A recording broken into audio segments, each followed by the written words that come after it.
Hello everyone. Let's begin this journey of experiential learning with me, and through my videos I am going to take you on a journey of experiential teaching that you can actually use with your children.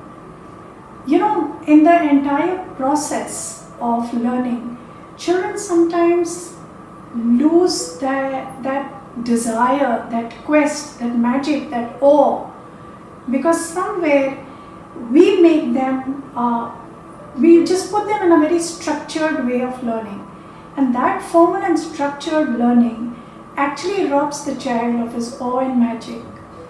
And being a textbook author, I can say that the concepts that we have in our textbooks, whether it is a math textbook, English textbook, science textbook, environmental science textbooks, all those concepts can be taught in a very experiential manner. And when children learn in an experiential manner, they perform better. It is because they are able to connect their learning with their everyday life. And when they make a connect, learning becomes more meaningful, because they start understanding the reason why they are learning those concepts. Unless children start applying concepts in their everyday life, they can never integrate that learning. And what happens in a classroom or in a structured environment, children get stuck in those concepts. Children get totally illusioned by the technical aspects, the definitions. We just keep giving them jargons, which is actually not required in primary classes.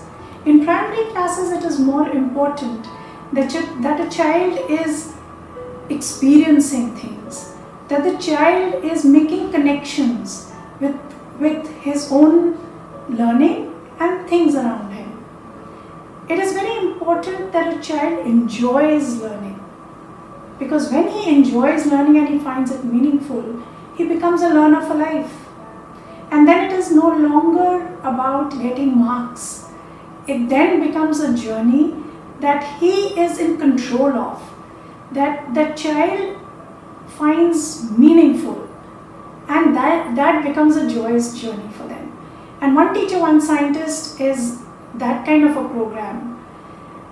It is a dream that I thought, if every teacher makes a pledge that, okay, I'm going to give a very engaging and empowering environment to my child, to all the children, to all my students, she can really bring out scientists within. And by scientist, I just don't mean a STEAM scientist or a science scientist. He can be a social scientist. He can be a psychological scientist. He can be a linguist. This is all science. Musician, that's also science. Music is science. When we are playing hopscotch, when we are playing any of these outdoor games, when we are playing sports, billiards is science. So there are all kinds of sports have science in them.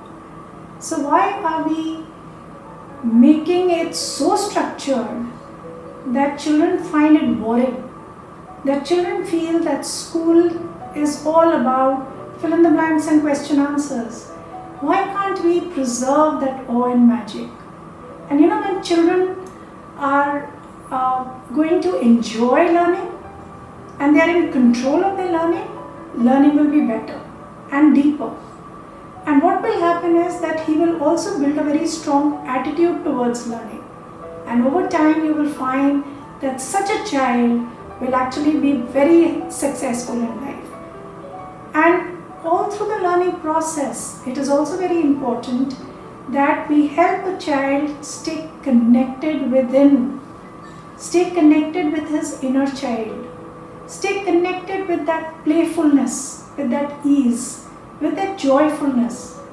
And that happens when children are learning organically, when they are learning while connected within, when learning is seeping deep within. And all this can be achieved through experiential learning. And I feel that creating boundaries between subjects is not what causes experiential learning. Yes, we can include concepts within, and that is the key. That is what we as teachers, we as parents are also teachers. Parents, guardians, peers, they are all teachers. They are the first teachers of a child before the child gets into a social construct of a school. So we can all give them that joy of learning, that experiential learning, where he's connecting concepts with his everyday life. That's when he will find that learning is a meaningful journey. And you will find you have actually created a learner for life. So such a person becomes a student of life. And that helps in his own journey ahead, in leading a purposeful life, in leading a purposeful and inspirational life. And I think that is what the birth of human being is. We've got this life to grow, to enjoy, to feel the world around.